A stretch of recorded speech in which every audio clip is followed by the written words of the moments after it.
My name is Taylor Huff, and I'm going to be speaking to you about increasing the requirements for this food stamps eligibility program. Each year, each citizen has to pay taxes to the government, which goes to fund money for many different programs of the government's choice, such as public benefit assistance programs, more specifically SNAP, Supplemental Nutritional Assistance Programs, otherwise known as food stamps. I want you to imagine you donating money to the government to go to help some families. If your money went to a needy family to help put food on the table, you would feel great about yourself. But what if you knew that your money was going to help an ungrateful family who used the money to buy food and household items, but used their family income to purchase alcohol, drugs, and tobacco products? I know I wouldn't feel great. By the end of my presentation today, I'm going to present to you many reasons why the food stamps program should have increased eligibility for requirements. Today, I'm going to discuss 3 reasons why the government should increase the requirements. 1, I'm going to first discuss the background information of food stamps and explain to you what they are. I'm also going to discuss the requirements for food stamps, and lastly, the changes that should be made to better the United States. According to the official website for Social Security Administration, food stamps is a government-funded program that helps low-income families buy food and other household necessities. Food stamps are paid for by the government and also paid with tax money.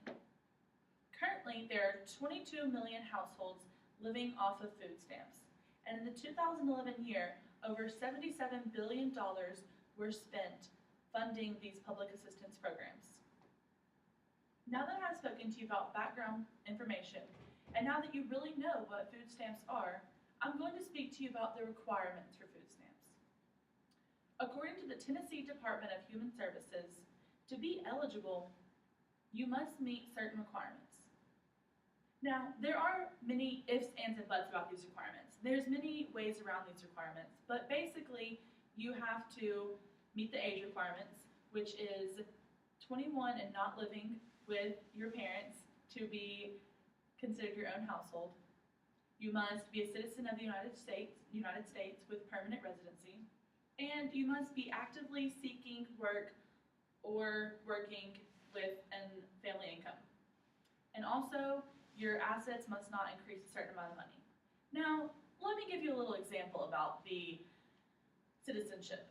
If you are an illegal citizen of the United States, but you have been living here for 13 years or are married to a citizen of the United States, you can get food stamps.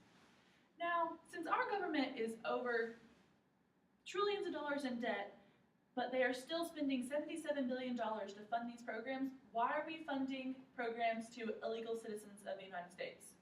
Because they're married to a citizen? That doesn't make any sense. Well, now that I've spoken to you about the background information and requirements for food stamps, I'm going to speak to you about some changes that should be made to better the United States. In May of 2012, over 20 states passed laws requiring drug testing to make you eligible for the food stamps program. Now that's a great start for food stamps, but there should also be other requirements, such as randomized drug testing. Not only should you have to pass a drug test to be accepted into the program, but you should have to pass randomized drug testing throughout the entire time that you're receiving funding. Also, there should be no exceptions to this requirement. You should have to be a U.S. citizen of the United States to receive the United States public assistance programs and funding. Also, you should not have any past misdemeanors or felonies to receive these programs. Today, we have discussed many main points regarding increasing the requirements for food stamps eligibility, such as the background info for food stamps and what they are. Just to touch base on what food stamps are, they are funded by the government. It's a certain amount of money that is given to a family with low income.